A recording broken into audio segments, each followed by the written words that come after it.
नमस्कार शिक्षक बंधू आणि भगिनींनो, शाळा पूर्वतयारी मेळावा क्रमांक 1 राज्यस्तरीय लिंकमध्ये माहिती भरण्याबाबत आज आपण माहिती घेणार आहोत.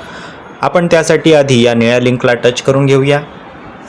यानंतर आपण या प्रकारच्या इंटरफेसला पाहू शकतो. यामध्ये मेळावा क्रमांक 1 व मेळावा क्रमांक 2 अशा दोन फोल्डर्स दिसत आहे. यामध्ये आपण आपल्या मेळाव्याची माहिती भरणार आहोत. त्याआधी जर अशा प्रकारचा फोल्डर येत नसेल तर आपण आधी लॉग आऊट व्हायचे आहे आणि त्यानंतर पुन्हा एकदा आपल्या शाळेचा UDAS क्रमांक टाकून आपण लॉग इन व्हायचं आहे. लॉग इन सक्सेसफुली अशा प्रकारचा मेसेज आलेला आहे. वरती मेळावा क्रमांक 1 या फोल्डरवर आपण टच करून घेणार आहोत. त्यानंतर आपल्याला शाळेविषयी बेसिक माहिती दिसणार आहे. ती बेसिक माहिती आपण व्यवस्थित वाचून घ्यायची आहे. त्यानंतर आपण स्क्रोल करत खाली जाणार आहोत.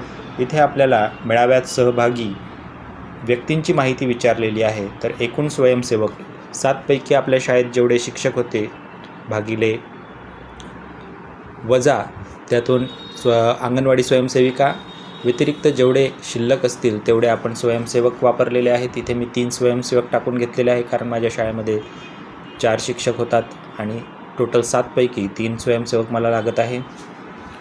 त्यानंतर एकूण माता पालक दाखलपात्र मुलांच्या इथे मी माहिती भरून घेत आहे. माझ्या शाळेमध्ये दाखलपात्र 7 विद्यार्थी आहेत. एकूण शिक्षक माझ्या शाळेमध्ये 6 दाखलपात्र विद्यार्थी आहे. यानंतर मी शिक्षकांची माहिती भरून घेतलेली आहे. माझ्या शाळेमध्ये 4 शिक्षक आहे. एकूण अंगणवाडी सेविका 1 अंगणवाडी सेविका मी टाकून घेतो. त्यानंतर शासकीय अधिकारी विचारले आहे. माझ्या शाळेमध्ये कुठलेही शासकीय अधिकारी या कार्यक्रमाला उपस्थित नसल्याने तिथे 0 टाकून घेतलेलं आहे. इतर म्हणजे शाळा व्यवस्थापन समितीचे सदस्य तसेच इतर कोणी पालकवर्ग उपस्थित असतील तर त्यांची संख्या आपण एकूण टाकून घेणार आहोत. तर यामध्ये मी इतर व्यक्तींची संख्या 6 टाकून घेतलेली आहे. त्यानंतर एकूण संख्या 20 अशी आपोआप आलेली आहे. त्यानंतर मी इथे मेळाव्यात आपण जी माहिती भरली त्या माहितीची एकूण बेरीज हे शेवटी आलेली आपल्याला दिसत आहे. मेळाव्यात सहभागी झालेल्या दाखलपात्र मुलांविषयी माहिती विचारलेली आहे. एकूण दाखलपात्र मुलांची संख्या विचारलेली आहे, मुले प्लस मुली मिळून. तर माझ्या शाळेत दाखलपात्र मुला-मुलींची संख्या मी इथे भरून घेतो. आपण आपल्या अंगणवाडीतून घेतलेल्या माहितीच्या आधारे गावात 6 वर्ष पूर्ण झालेले जितकेही दाखलपात्र विद्यार्थी असतील त्या सर्वांची संख्या आपण इथे भरून घ्यायची आहे. सध्या उन्हाळ्याचा काळ असल्याने काही विद्यार्थी आलेले नसतील तरीसुद्धा आपण एकूण संख्या टाकून घेतलेली आहे. एकूण मुले या 6 पैकी मुले 5 आहेत. तर मी इथे मुलांची संख्या 5 टाकून घेतलेली आहे. तसेच मुलींची संख्या 1 भरून घेतलेली आहे. टोटल 5 झालेले आहेत. 5 आणि 1 6 झालेले आहेत.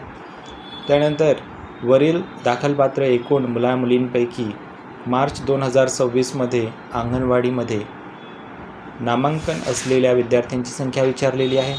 तर इथे सर्व विद्यार्थी हे अंगणवाडीत दाखल असल्यामुळे मी इथे 6 हा आकडा टाकून घेणार आहे. तर मी इथे 6 टाकून घेतो जेणेकरून माझ्या शाळेतले सगळे दाखलपात्र विद्यार्थी हे अंगणवाडीत शिकत होते. त्यानंतर वरील दाखलपात्र एकूण मुला-मुलींपैकी 2026मध्ये खाजगी शाळेत नामांकन असलेल्या विद्यार्थ्यांची संख्या विचारलेली आहे. तर माझ्या शाळेत अंगणवाडीत नाव जरी असलं तरी काही विद्यार्थी हे कॉन्व्हेंटमध्ये शिकत असतात. त्यामुळे मी इथे एक विद्यार्थी जो खाजगी शाळेत कॉन्व्हेंटमध्ये होता त्याची माहिती इथे टाकून देतो आणि अंगणवाडीतील विद्यार्थ्यांची संख्या 1ने कमी करून घेतलेली आहे. वरील दाखलपात्र एकूण मुला-मुलींमध्ये मार्च 2026मध्ये सरकारी पूर्व प्राथमिक शाळेमध्ये नामांकन असलेल्या विद्यार्थ्यांची संख्या आपण पाहू शकतो की काही नगरपरिषद तसेच महानगरपालिकेच्या शाळांमध्ये पूर्व प्राथमिक शाळासुद्धा असतात. तर ग्रामीण भागामध्ये सरकारी पूर्व प्राथमिक शाळा नसल्यामुळे मी इथे पूर्व प्राथमिक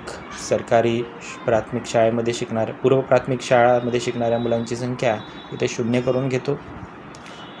तर मी इथे ती माहिती भरून घेणार आहे.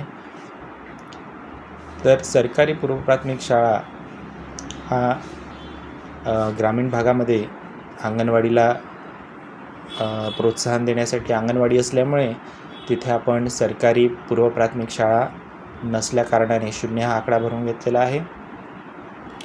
वरील दाखलपात्र एकूण मुलामुलींपैकी मार्च 2026मध्ये कुठेही नामांकन नसलेल्या विद्यार्थ्यांची संख्या विचारलेली आहे. तर कुठेही नामांकन नसलेले असे विद्यार्थी आपल्या गावात नसतात. बहुतेक अंगणवाडीत किंवा कॉन्व्हेंटमध्ये त्यांचं नाव टाकलेलं असल्याकारणाने आपण इथे 0 हा आकडा करून टाकणार आहोत. तर अशा पद्धतीने शेवटच्या प्रश्नावर आपण आलेलो आहोत. दाखलपात्र मुलांच्या माता पालकांचा स्वतंत्र गट तयार केलेला आहे का? सध्या अजून गट तयार व्हायचे असल्याने मी नाही हा पर्याय निवडून घेतलेला आहे. आणि यानंतर मी आता ही सर्व माहिती व्यवस्थित एकदा बघून घेणार आहे. सर्व आकडे जुळलेले आहेत आणि मी आता सेव्ह हे बटन दाबून घेणार आहे. सेव्ह हे बटन दाबण्यापूर्वी आपली माहिती व्यवस्थित पडताळून घेणे आपली जबाबदारी आहे. तर मी आता सेव्ह हे बटन दाबून घेतो. यानंतर माझी माहिती सेव्ह झालेली आहे. ह्याचा मेसेज मला वर छोट्याशा अक्षरात दिसलेला आहे, परंतु तुम्हाला दिसलेला नसेल, त्यामुळे मी पुन्हा एकदा ही माहिती तुम्हाला सेव्ह करून दाखवतो. तर बघा, अशा प्रकारे आपण ही माहिती पुन्हा एकदा बघणार आहोत. व्यवस्थित माहिती तपासून घेतलेली आहे.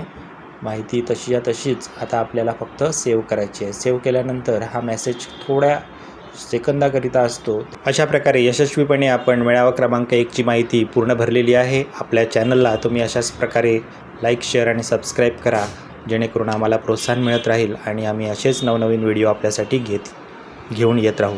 धन्यवाद.